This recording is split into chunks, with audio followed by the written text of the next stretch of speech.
Bismillahirrahmanirrahim. Assalamualaikum warahmatullahi wabarakatuh. Alhamdulillahilladzi an'amna bi ni'matil iman wal islam wa nusalli wa nusallimu ala khairil anam sayyidina Muhammadin wa ala alihi wa sahbihi wa man ihtada amma ba'du. Sahabat Indo Syariah yang dirahmati Allah, Iblis adalah musuh nyata bagi manusia hingga kelak hari kiamat. Iblis sudah bersumpah di hadapan Allah Subhanahu wa taala bahwa ia akan selalu berusaha menyesatkan umat manusia dan menjerumuskannya di dalam neraka. Seperti yang tertulis dalam Quran surat Al-Hijr. A'udzubillahi minasyaitonirrajim. Bismillahirrahmanirrahim. Rabbi bima aghwaytani la ujayyananna lahum fil ard wa la uqwiyannahum ajmain. Artinya, ya Tuhanku, oleh sebab Engkau telah memutuskan bahwa aku sesat, pasti aku akan menjadikan mereka para manusia memandang baik perbuatan maksiat di muka bumi, dan pasti aku akan menyesatkan mereka semuanya. Quran surat Al-Hijr ayat 39. Allah Subhanahu wa taala mengizinkan iblis untuk menggoda dan berusaha menjerumuskan manusia dengan cara apapun. Namun Allah Subhanahu wa taala memberi peringatan kepada iblis bahwa yang mampu ia jerumuskan adalah manusia-manusia yang mau mengikutinya. Sedangkan orang-orang yang ikhlas kepada Allah, yang ibadah dan amalnya semata-mata hanya mengharapkan ridha Allah, tidak akan mampu ia jerumuskan. Seperti dalam Quran surat Al-Hijr. A'udzubillahi minasyaitonirrajim. Bismillahirrahmanirrahim. Inna ibadi laisa laka alaihim sultanu ila manittaba'aka minal ghawin wa inna jahannama lamau'idduhum ajmain. Sesungguhnya hamba-hambaku tidak ada kekuasaan bagimu terhadap mereka, kecuali orang-orang yang mengikutimu, yaitu orang-orang yang sesat, dan sesungguhnya jahanam itu benar-benar tempat yang telah diancamkan kepada mereka. Quran surat Al-Hijr. Di antara hamba-hamba Allah Subhanahu wa taala yang berhasil selamat dari godaan iblis adalah Syekh Abdul Qadir Al-Jailani rahimahullah, seorang waliullah yang sudah sangat masyhur kewaliannya. Tingkat kewalian beliau sudah sangat tinggi hingga mencapai derajat wali kutub.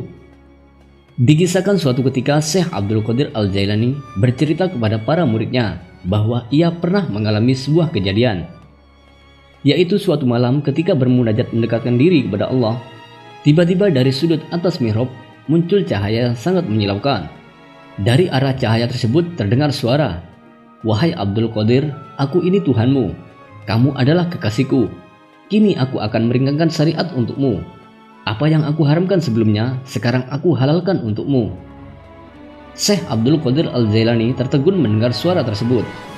Beliau berkata dalam hati, Nabi Muhammad SAW adalah Nabi dan Rasulullah yang terakhir, maka tidak mungkin Allah Subhanahu wa taala akan mengubah syariatnya. Seperti dalam firman Allah, A'udzubillahi minasyaitonirrajim. Bismillahirrahmanirrahim. Ma kana Muhammadun aba ahadin min rizalikum walakin Rasulullah wa khataman nabiyyin. Artinya, Muhammad itu sekali-kali bukanlah bapak dari seorang laki-laki di antara kamu, tetapi dia adalah Rasulullah dan penutup para nabi. Quran surat Al-Ahzab ayat 40. Tidak ada lagi nabi dan rasul setelah beliau. Syariat yang beliau bawa adalah syariat yang sudah jelas dan berlaku sepanjang zaman. Allah Subhanahu wa taala tidak akan mengubah atau menggantinya dengan menunjuk utusan atau nabi baru.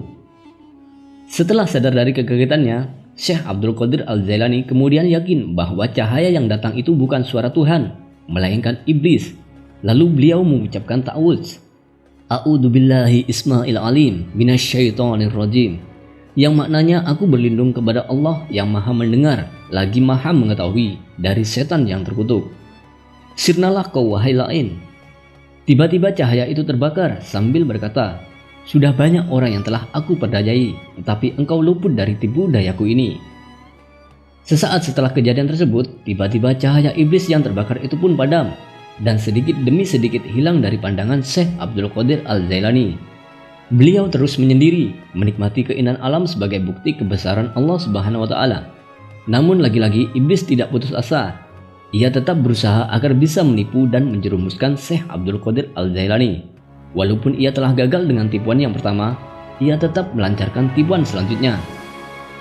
Tak lama kemudian, bayangan yang tadi menghilang kembali memanggil Syekh Abdul Qadir Al-Jailani dalam wujud kabut dan berkata, Kamu selamat dari godaanku, wahai Abdul Qadir, karena dua alasan. Pertama, karena ilmu fikihmu yang telah melekat dalam jiwamu. Engkau mampu membedakan mana yang hak dan mana yang batil. Kedua, karena kondisi spiritualmu dan ibadahmu. Allah Subhanahu wa Ta'ala membukakan hatimu dan membimbingmu menuju jalan yang benar. Tegas kabut tersebut. Apa yang aku miliki saat ini semuanya hanya milik Sang Pencipta. Aku selamat darimu berkat Tuhanku, jelas Syekh Abdul Qadir Al-Jailani. Iblis kembali berkata, perlu kamu ketahui Abdul Qadir, dengan cara seperti ini aku telah menyesatkan sebanyak 70 orang dari ahli ibadah maupun ahli tarekat, dan hanya kamu yang selamat. Dari mana kamu tahu bahwa aku ini iblis? Tanya kabut tersebut.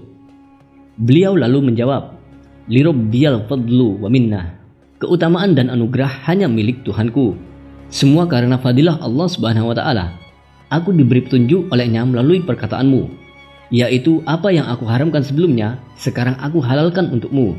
Dan saat itu aku yakin kamu adalah setan. Karena kalau memang Allah ingin menghapus syariatnya, tentulah orang yang pertama kali akan terlepas dari syariatnya adalah para nabi. Dan itu sangat mustahil, jawab Syekh Abdul Qadir Al-Jailani. Iblis mencoba menjerumuskan Syekh Abdul Qadir Jailani menjadi orang sombong dan bangga diri. Namun sekali lagi Syekh Abdul Qadir gagal ditipu olehnya.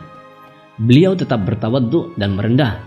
Beliau sama sekali tidak merasa bahwa keberhasilan mengalahkan sang iblis adalah sebab beliau sendiri, akan tetapi sebab anugerah dan pertolongan Allah Subhanahu wa Ta'ala, sehingga pujian hanya milik Allah semata.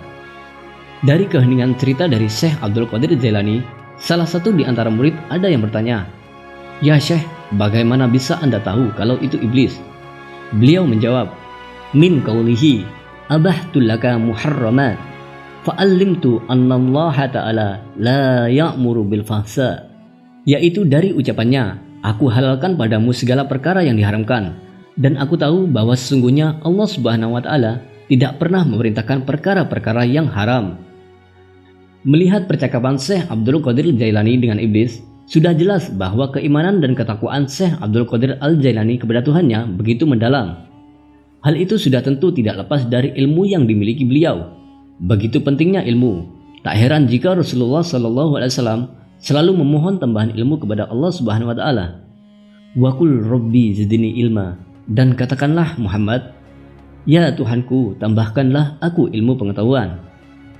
Sahabat Indosyariah yang dirahmati Allah, dari kisah di atas kita bisa mengambil hikmah bahwa kita harus selalu menimba ilmu, karena dengan ilmu itu kita akan selamat dari godaan setan ataupun iblis.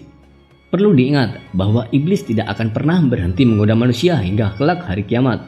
Sampai kapanpun iblis tidak akan menyerah untuk menebar tipuan-tipuan bagi manusia. Kalaupun terlihat indah dan baik, namun pasti ujung-ujungnya mereka akan tetap menjerumuskan kita ke dalam jurang kemaksiatan.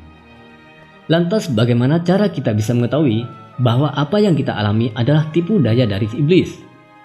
Sahabat Indosyariah yang dirahmati Allah, kita bisa belajar dari kejadian yang dialami oleh Syekh Abdul Qadir Al-Jailani. Beliau mengetahui bahwa sinar itu adalah iblis, sebab beliau mengukurnya dengan Al-Quran. Sehingga jika kita ingin mengetahui apa yang kita alami, maka kembalilah kepada Al-Quran, hadis, pendapat para ulama, dan ilmu-ilmu syariat. Apapun yang sesuai berarti itu benar dan ajaran yang baik, sedangkan yang bertentangan berarti itu adalah dari iblis dan sudah pasti menyesatkan. Dan yang paling penting lagi yang tidak boleh kita lupakan adalah selalu memohon kepada Allah Subhanahu wa Ta'ala agar dijaga dan diselamatkan dari godaan setan ataupun iblis dengan doa atau berta'awudz kepada Allah Subhanahu wa Ta'ala, seperti yang dilakukan oleh Syekh Abdul Qadir Jailani ketika iblis datang menghampirinya. Beliau mengucapkan A'udzubillahil isma'il alim minasyaitonir rajim. Ta'awudz adalah sebuah bacaan yang digunakan untuk tujuan memohon perlindungan kepada Allah Subhanahu wa Ta'ala dari godaan setan, dan yang biasa kita ucapkan A'udzubillahi minasyaitonir rajim. Artinya aku berlindung kepada Allah dari setan yang terkutuk. Hal itu juga Allah perintahkan dalam Quran surat An-Nahl. A'udzubillahi minasyaitonir rajim. Bismillahirrahmanirrahim. Fa idza qara'tal Qur'ana fasta'id billahi minasyaitonir rajim. Artinya apabila kamu membaca Al-Quran, hendaklah kamu minta perlindungan kepada Allah dari setan yang terkutuk. Quran surat An-Nahl ayat 98. Selain digunakan untuk meminta perlindungan kepada Allah dari godaan setan, bacaan ta'awudz juga diucapkan ketika seorang hendak melakukan sholat atau sebelum membaca Al-Quran. Sahabat Indus Syariah yang dirahmati Allah, semoga video ini bermanfaat dan menambah keberkahan hidup kita, menambah ketakwaan kita kepada Allah Subhanahu wa Ta'ala, kecintaan kita kepada baginda Rasulullah Sallallahu Alaihi Wasallam, dan saran pribadi dari kami agar selalu mengingat salawat Sallallahu Alaihi Muhammad. Dengan salawat segala urusan akan jadi mudah, rezeki bertambah dan berkah. Akhirul kalam, wabillahi taufiq wal hidayah, warridha wal inayah. Wassalamualaikum warahmatullahi wabarakatuh.